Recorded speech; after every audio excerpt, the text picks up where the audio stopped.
Hola a todos y bienvenidos a este nuevo vídeo. Para cerrar este bloque 1 dedicado a la empresa, vamos a hacer un pequeño repaso mediante algunas preguntas que han aparecido en los últimos años en las pruebas de selectivo o ABAU de Galicia, a ver cómo nos manejamos. Sobre este primer bloque hay una ingente cantidad de preguntas relativas a las formas jurídicas de las empresas, que si características de tal tipo de sociedad, que si alguna ventaja o inconveniente, que si diferencias con otro tipo de sociedad. Responder a este tipo de preguntas es sencillo, si tan solo consultamos las características de las diferentes formas jurídicas. Por ejemplo, explica brevemente dos diferencias entre una sociedad anónima y una cooperativa. Una pregunta del año 2018. A esto podríamos responder de varias maneras, pero si recordamos un par de detalles básicos, como por ejemplo lo referido al capital social, veremos que en la SA el capital social tiene un mínimo de 60.000 euros, mientras que la cooperativa no tiene mínimo, ya que es una sociedad de capital variable en la que cuando entran socios aportan capital nuevo, pero que cuando se van se lo llevan. Y ahora que mencionamos a los socios, recuerdo que en la cooperativa las decisiones se toman de forma democrática, un socio, un voto, mientras que en la SA cada socio tiene tanto poder como capital posee. Ahí tenemos nuestras dos diferencias, aunque podríamos haber dicho alguna otra, por ejemplo que la SA tiene ánimo de lucro, mientras que la cooperativa no, esa es una diferencia esencial también. Si lo redactáramos podría quedarnos algo así. En una SA, el capital social tiene que ser como mínimo de 60.000 euros, mientras que en una cooperativa no hay mínimo ni máximo, ya que el capital es variable, aumenta y disminuye cuando entran o salen socios de la misma. Por otra parte, la cooperativa es un tipo de sociedad democrática en la que cada socio tiene un voto, mientras que en la SA cada socio tiene un poder de voto proporcional al capital suscrito de la misma. Otra pregunta. ¿Qué es una sociedad de responsabilidad limitada? Bien, para responder a esta pregunta basta echar una ojeada al libro o pensar un poco. Veamos. Se trata de una forma jurídica que puede adoptar una empresa en la que hay uno o más socios que desean limitar la responsabilidad patrimonial a los bienes empresariales, dejando fuera sus patrimonios personales. Normalmente se utiliza esta figura jurídica para empresas pequeñas y medianas, ya que su capital mínimo es reducido, 3.000 euros. Podría valer. Una más de este tipo. Menciona tres de las posibles formas jurídicas que puede adoptar una sociedad mercantil. Bueno, la respuesta es muy sencilla, a poco que recordemos las múltiples formas jurídicas que hemos visto. SASL, sociedad limitada laboral, sociedad anónima laboral, cooperativa, sociedad colectiva, comanditaria, podría quedarnos así. Podemos citar sociedades de tipo personalista, como la colectiva o la comanditaria, capitalista, como la SA o la SL, o de economía social, como la laboral o la cooperativa. Sí, ya sé que nos hemos pasado de tres, pero ha sido una respuesta breve y contundente, ¿no creéis? Lo que no podemos incluir, repito, no podemos incluir, es al empresario individual o autónomo, ya que no es una sociedad, y nos están preguntando precisamente por sociedades mercantiles. Además, podemos encontrarnos preguntas relativas a otras cuestiones del mundo empresarial, aparte de las formas jurídicas, que también son propias de este bloque 1. Por ejemplo, menciona una de las fuerzas competitivas de Porter y explica brevemente en qué consiste. Aquí podemos elegir la que más nos guste. Por ejemplo, a mí me parece interesante la amenaza de entrada de nuevos competidores, por el tema de las barreras de entrada, pero podríamos igualmente decidirnos por la amenaza de productos sustitutivos, que también me parece muy interesante. Por ejemplo, vamos con esta última. Una de las fuerzas competitivas de Michael Porter es la amenaza de productos sustitutivos, que consiste en que pueden aparecer nuevos productos que inicialmente no estaban pensados para el mercado de la empresa en cuestión y desplazar a los productos ya existentes en él, por resultar más convenientes. Un ejemplo fue la sustitución de las máquinas de escribir por los ordenadores personales o, más recientemente, las cámaras de fotos que están siendo desplazadas por los teléfonos móviles. Otra pregunta de los últimos años aparecida en los exámenes de selectivo es: ¿cuáles son las principales áreas de actividad de la empresa? Para responder solo tenemos que pensar en una empresa en funcionamiento y visualizar qué hay en ella. Hay trabajadores, hay directivos, hay maquinaria produciendo, hay productos que vender, hay que contabilizar todo eso, hay que pedir dinero cuando haga falta, pues ya está. Las principales áreas de actividad de la empresa son la de dirección, la de gestión de los recursos humanos, la de fabricación, la de marketing o ventas y el área financiera.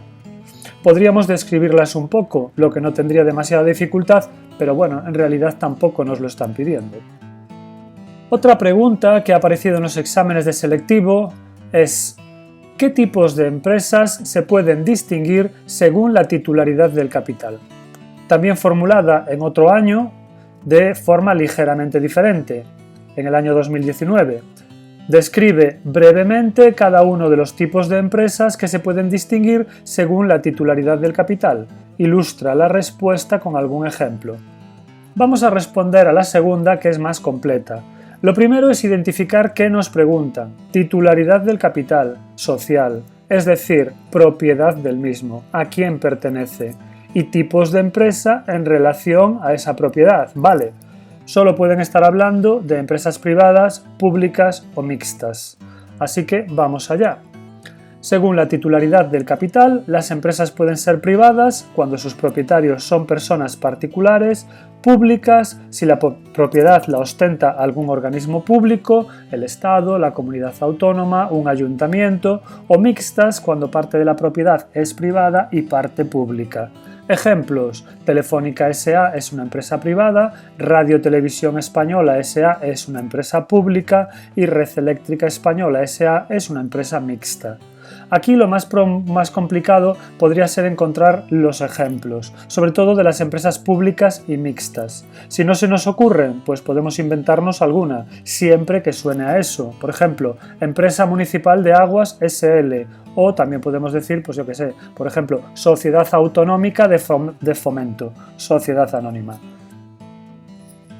Suele ser relativamente frecuente que nos pregunten por las visiones sobre el papel del empresario. Estas son preguntas que han aparecido varias veces en los exámenes. Por ejemplo, explique cuál es la visión del empresario según Knight y Schumpeter. Aquí basta con recordar la palabra mágica asociada a cada autor.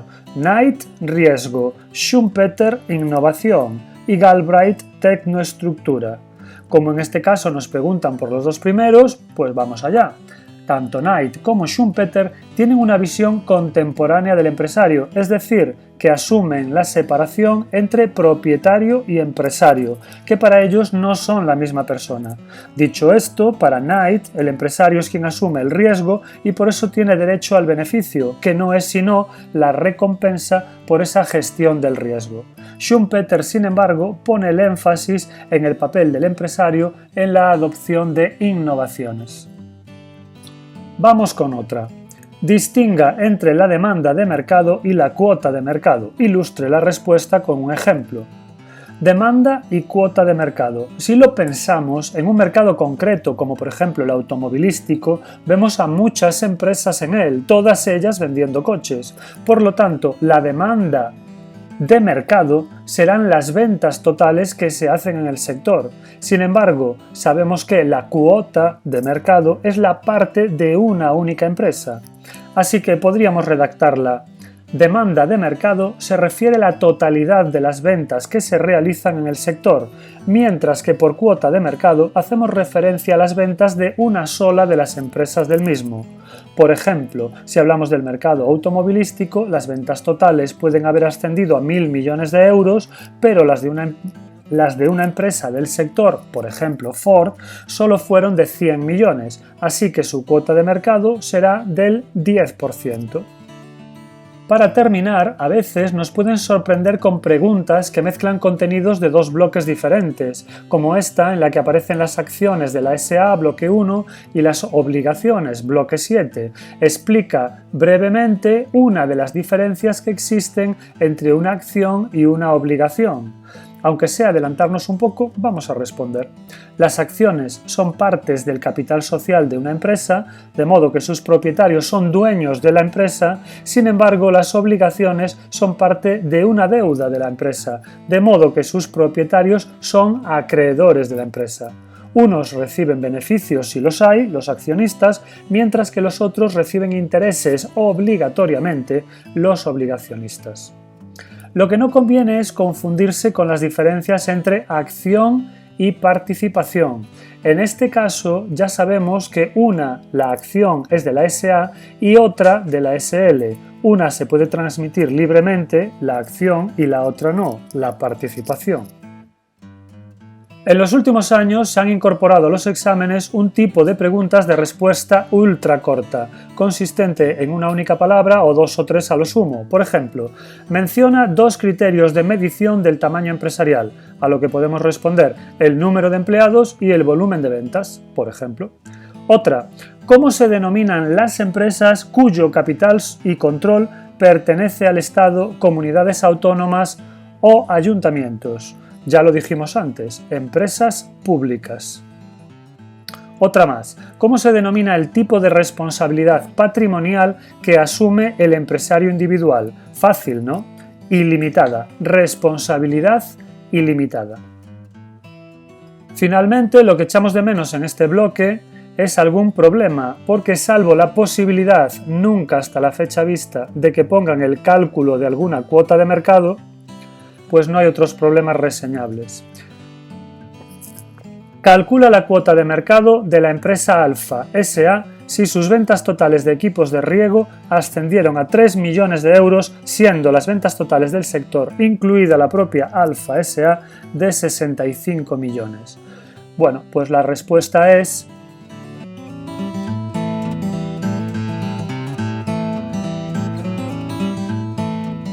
Y listo, esto es todo. Dejamos aquí ya por fin este bloque 1 dedicado a cuestiones generales de la empresa. Hasta el próximo vídeo y mucho ánimo.